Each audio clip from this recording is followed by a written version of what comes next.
Hello all, this is the Owl, and today, well, it's about time. Yeah, I've been looking forward to this one.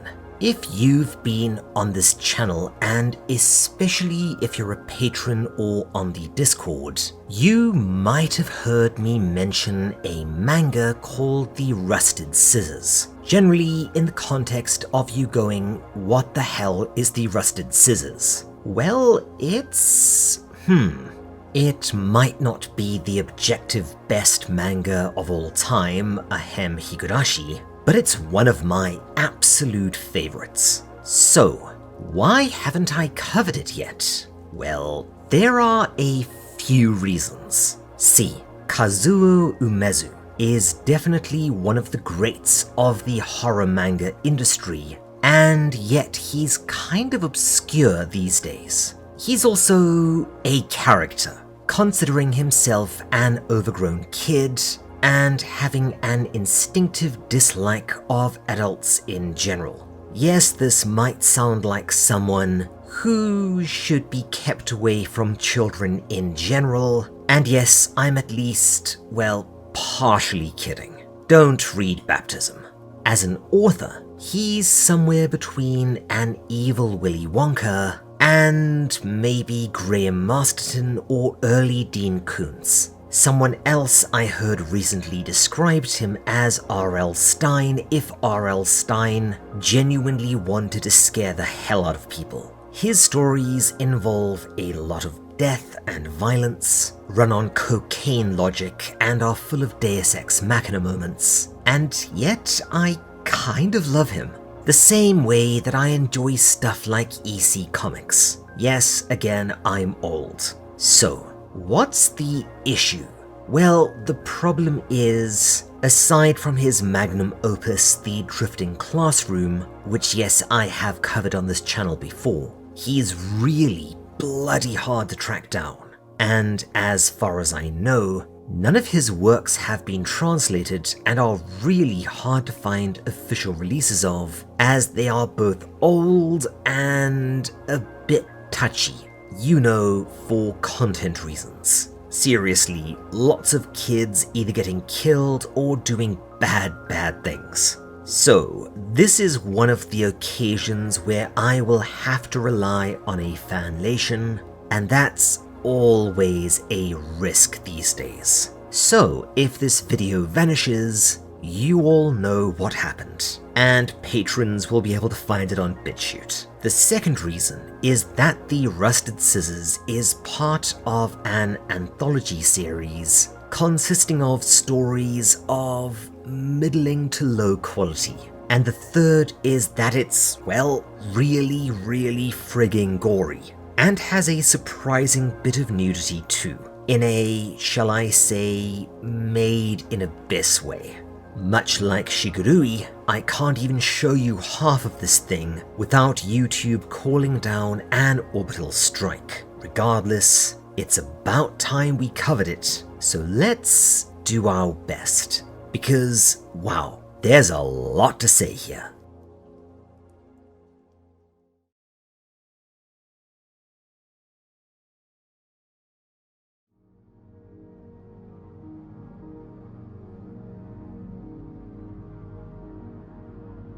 As mentioned, The Rusted Scissors are part of a large anthology of stories called Kami no Hidarite Akuma no Migite, generally translated as God's left hand, devil's right hand. And it actually received a movie adaptation a bit back that kind of sucked. Seriously, what is it with awesome creepy horror manga getting rubbish movies? All the stories are tied together by the main character of So, his sister Izumi, and his family. Oh right, So has a literal Deus Ex Machina power that first seems to draw in all sorts of supernatural nastiness to him, but eventually at the last second steps in to save the day and undo all the bad stuff. Yes, this is a Kazuo Umezu thing, and, While this one isn't quite as off-the-wall insane as 14, which, from my understanding, was written in a haze of pain pills, the hand stories are a bit more out there than, say, the slightly more grounded Drifting Classroom.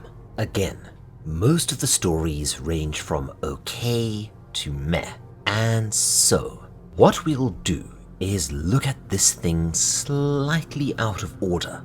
We'll very quickly go through stories 2 through 5 first, and we'll then go back to story 1, The Rusted Scissors, which is just fantastic. So, story 2, Erased Erasers, is, forget what I said before. This story is actually pretty decent. Saw and his grade schooler chums. I know what you did last summer, their teacher, in a prank gone wrong, burying her in a construction lot, but the next day she walks back into class as if nothing had happened, and all kinds of spooky shenanigans follow. Again, I wouldn't call this a masterpiece, but it's creepy as all hell, and it's actually rather restrained for an Umezu story, especially compared to the tsunami of blood and guts in the rest of the book. I think this one was actually removed from the anthology in certain versions I saw in Japan, probably because having grade schoolers murder their teacher is pretty hard cheese over there, but I might be misremembering. Story 3 is Tongue of the Spider Queen, a variation on the classic Jirogumo myth / campfire story dating back to pretty early Japanese history. You might not know the story, but trust me, you've seen it. If you play any Japanese game, you'll often see the trope of a giant spider woman, generally with yellow and black stripes, but not always, often with a promiscuous forward personality and dressed like a prostitute. This story, though, is, as you youngsters would say, pretty mid, and also, like most of these, kind of overlong, which doesn't help. Unless you're terrified of spiders, this one isn't all that scary or all that interesting.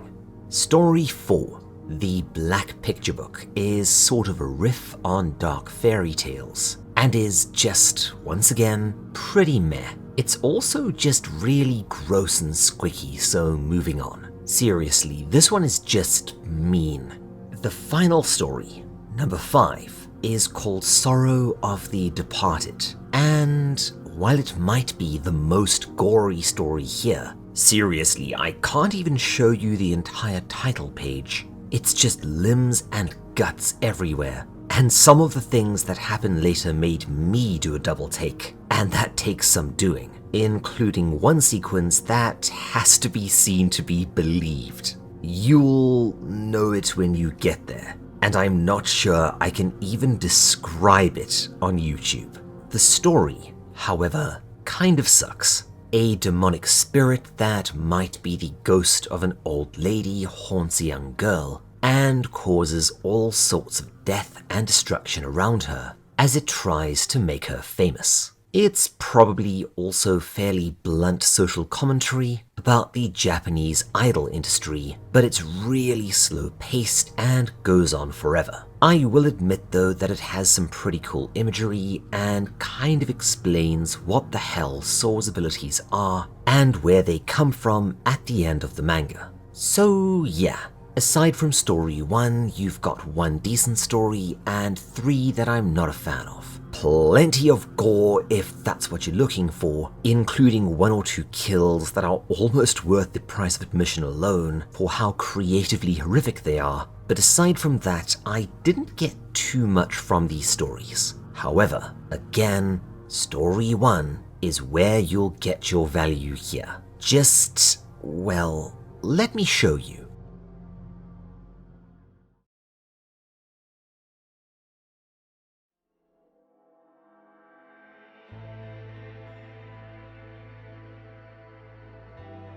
Our story opens, as with all great horror stories, on a dark and stormy night. Saw and his sister Izumi are sleeping when she wakes up screaming before, and nope, I can't show you much of this. A pair of scissors burst out of her eyes and rip through her face. Turns out that Saw was just having a nightmare, and she gets annoyed at him for waking her, but then looks out of the window to see... Yes, I know, I'm not supposed to touch those jump scare sound effects again, but this manga, man, I wish I could. It turns out that the face belongs to Izumi's friend Noriko.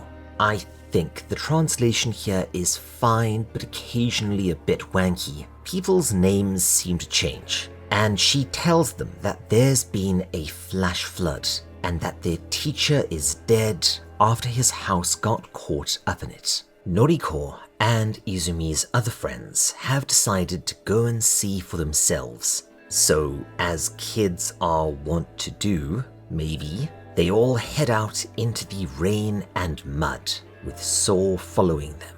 Soon, they find something bizarre. The flood has unearthed the ruins of a house, mostly still buried in sludge. And seriously, this is the sort of dumbass thing I would have done as a kid. Don't look at me like that, we didn't have video games back then. They begin exploring it, and Izumi steps onto a pair of heavily rusted scissors lying there in the muck. She picks them up and suddenly, without meaning to, gouges into the cheek of one of the other girls. Her friend is fine aside from a bit of a cut, and probably should go and get a tetanus shot, but Saw thinks back to that horrible nightmare. Regardless, the girls send him down to explore the basement, but he finds only more sludge and slime. He slips and falls, and yes, again, I do miss those jump scare sound effects. His hand touches something, and he realizes that it's a human skull. Saw screams, runs back up, and while the other kids refuse to believe him, they all head home. Back at home, Izumi opens the window to climb back into their room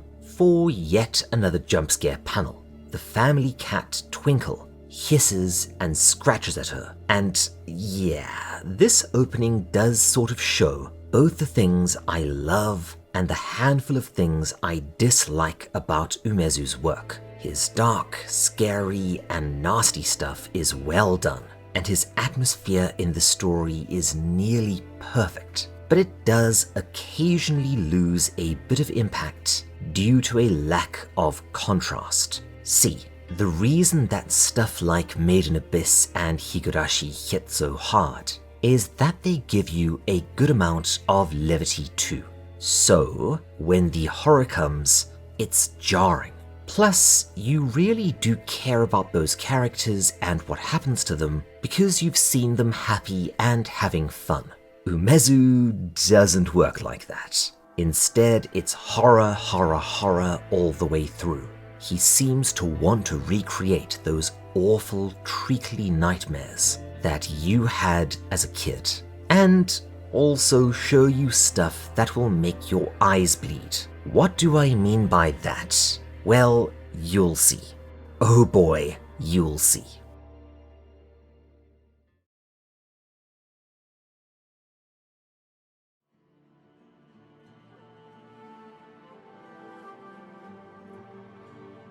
The next morning, Saw awakens, wondering if it had all been a dream. He opens the drawer, and I'll spare you the full panel of Twinkle, heavily mutilated and dead, with the scissors sticking out of it. Seriously, if you plan on doing horror stuff, please, for the sake of your audience, no dead pets and no dead kids. Izumi says nothing, but swears him to silence before disposing of the cat's remains. And because Saw is not the sharpest spoon in the drawer, he doesn't immediately go and inform the nearest adult. Yes, this is a trope of Umezu's. In his stories, adults are either disbelieving or villainous for the most part. Sometimes mothers are okay, At school, they learn their teacher did indeed cark it, and that their new teacher is this handsome piece of man-meat,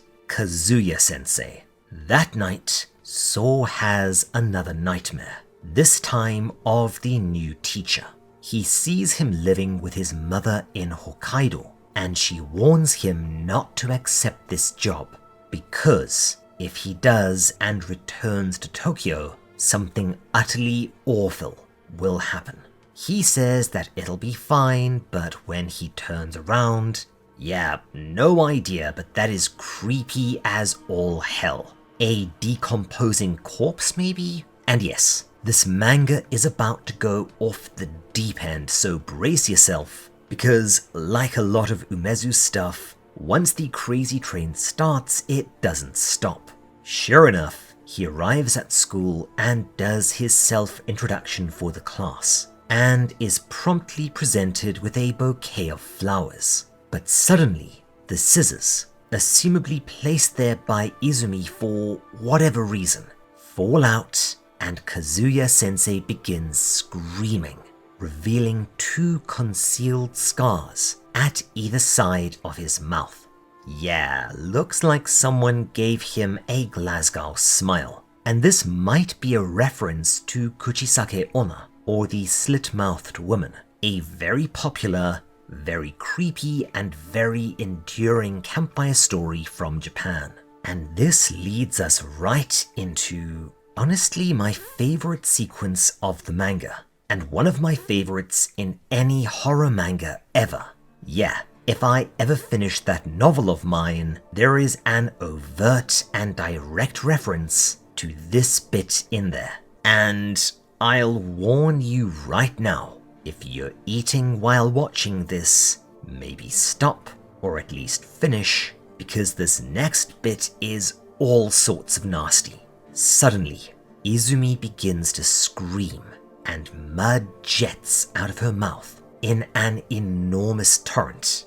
It does not stop. The stinking mud pours out and out, sending teachers running and puking. When one finally works up the courage to see what's happening, she appears to have passed out, surrounded by a veritable ocean of dark, reeking sludge, with the terrified students huddled in the corners, and So desperately trying to rouse his sister. They rush her to the nurse's office and give her an antiseptic shot for some reason. Yeah, that's gonna help. Only the syringe begins filling with mud too, as Izumi begins to scream again.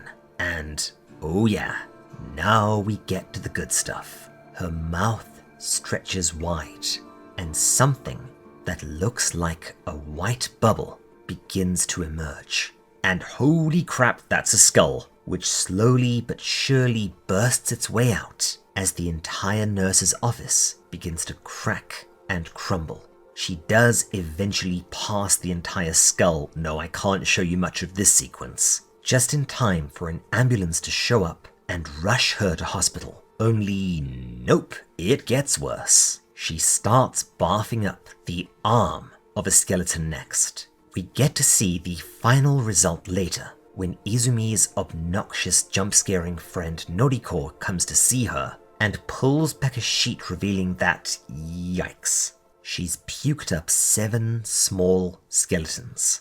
The skeletons of children.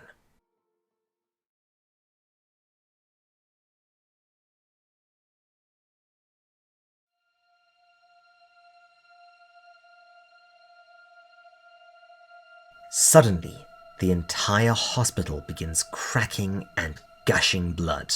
And yeah, this next segment is another that I cannot show you for both nudity and gore reasons, but this time, random objects begin to burst out of her body in graphic fashion, tearing it apart, and we quickly realize that they are all toys and stuff belonging to children. Oh, and an old newspaper that conveniently gives us our first big clue as to what might be going on here. A long time ago, A serial killer targeted young children and their families in the area, killing the parents and abducting the kids to murder and mutilate later. A whole lot of stuff happens next, but something else starts happening to Izumi. Her face bulges, something hairy pokes out, and then an eye opens, protruding from her cheek. Bloody hell, that's disturbing. And this, combined with all the other spookiness, causes the kids to flee. Now alone and looking for answers, Saul winds up going to Kazuya-sensei's house, and we get a genuinely tense sequence as Saul finds him walking around with these scissors and hides. Kazuya takes a shower when, suddenly, his face splits open along the scars from earlier and just tears. Oh, that's so nasty. And more scars begin to appear all over his body. Saul runs, opens the door, and finds a haggard-looking old woman waiting for him. And, okay, I am going to skip over a lot here. Let's just say that horror happens much in the same vein as what came before, but we do get to learn, maybe, what's going on here, showing us what happened in the past, interspersed with the old lady, Kazuya's mother, driving herself and Saul to the submerged basement.